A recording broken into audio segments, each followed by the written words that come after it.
The Falcon 9 rocket.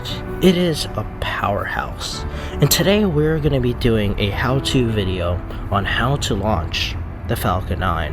And we need to understand in its simplest sense what exactly a rocket is.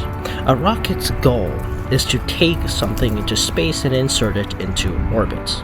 Now, if we were to put a rocket into, or simplify a rocket all the way, a rocket in its extremely simplest form can be looked as kind of like a fire hose. A fire hose, or just like a fire hose, a rocket pushes stuff out of its end at an extremely high pressure to maximize the amount of output it has at its end. A rocket generates as much thrust as possible when igniting and burning fuel, because fuel expands, and if you can push it out fast enough and push enough of it out, you'll generate thrust. And because you want to get off the ground, you need to generate more thrust than the force of gravity on your rocket. In the case of the Falcon 9 rocket, the Falcon 9 has 9 Merlin 1D engines. A single Merlin 1D engine is powerful enough to lift 40 American cars into space. Now, because there are 9 of these on the Falcon 9, this means a Falcon 9 can lift 22,800 kilograms or 50,300 pounds into orbit.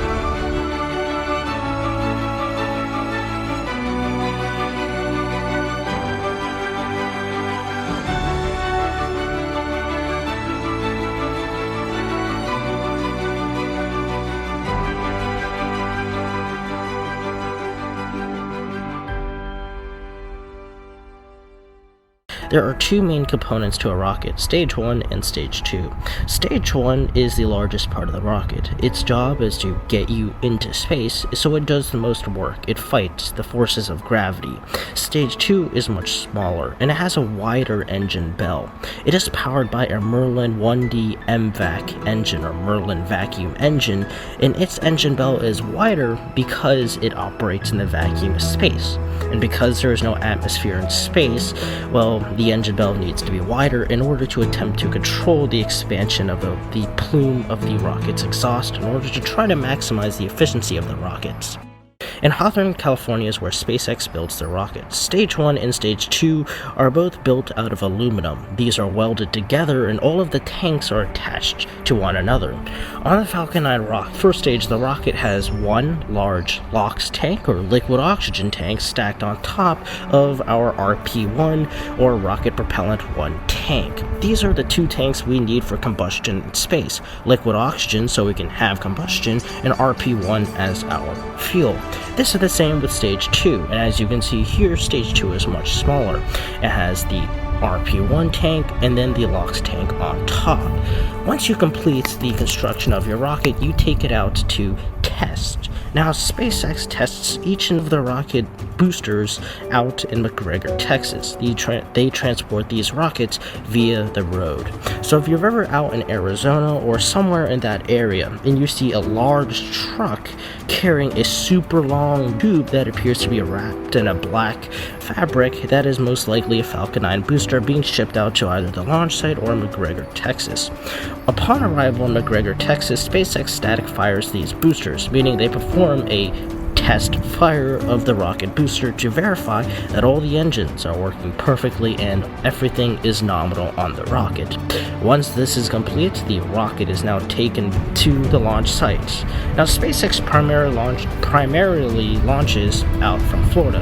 They have 2 main launch sites, Cape Canaveral, Florida, and the Kennedy Space Center, Launch Complex 39A. Once we're at the launch sites, the rocket components will go to a building called the Horizontal Integration Facility, where the rocket will be horizontally attached to itself, where Stage 1 and Stage 2 will be integrated together, and the payload will be processed in the payload processing facility and encapsulated in the payload fairings. Once this is complete, the Stage 1 and Stage 2 stack will be rolled out of the Horizontal Integration Facility, and then upon arrival to the launch site, it will be erected via the transporter erector to a vertical position. SpaceX will then perform another test fire of its booster to make sure once again everything is A-OK. If everything is A-OK, then we are go for launch, and the rocket will be then taken back horizontal and transported back to the horizontal integration facility, where the payload will be mated to the second stage of the rocket in a horizontal configuration. Once this is complete, the rocket is then rolled out to the launch site. Full stack, everything is on top of the rocket. We have the payload, the second stage, and the first stage. Everything is all go for launch, and the rocket is raised to a vertical position. This is when the countdown begins. Now, the weather is a critical thing when launching a rocket, because your trajectory always has to deal with the wind. And when you're launching a rocket, you always have to think about how the wind will affect your rocket's performance and try to account for that by planning your trajectory in a way that doesn't get affected by the weather conditions. This is one of the most critical things in the countdown, and the flight computer is what does this all. Now that everything is going, there's a few minutes to launch.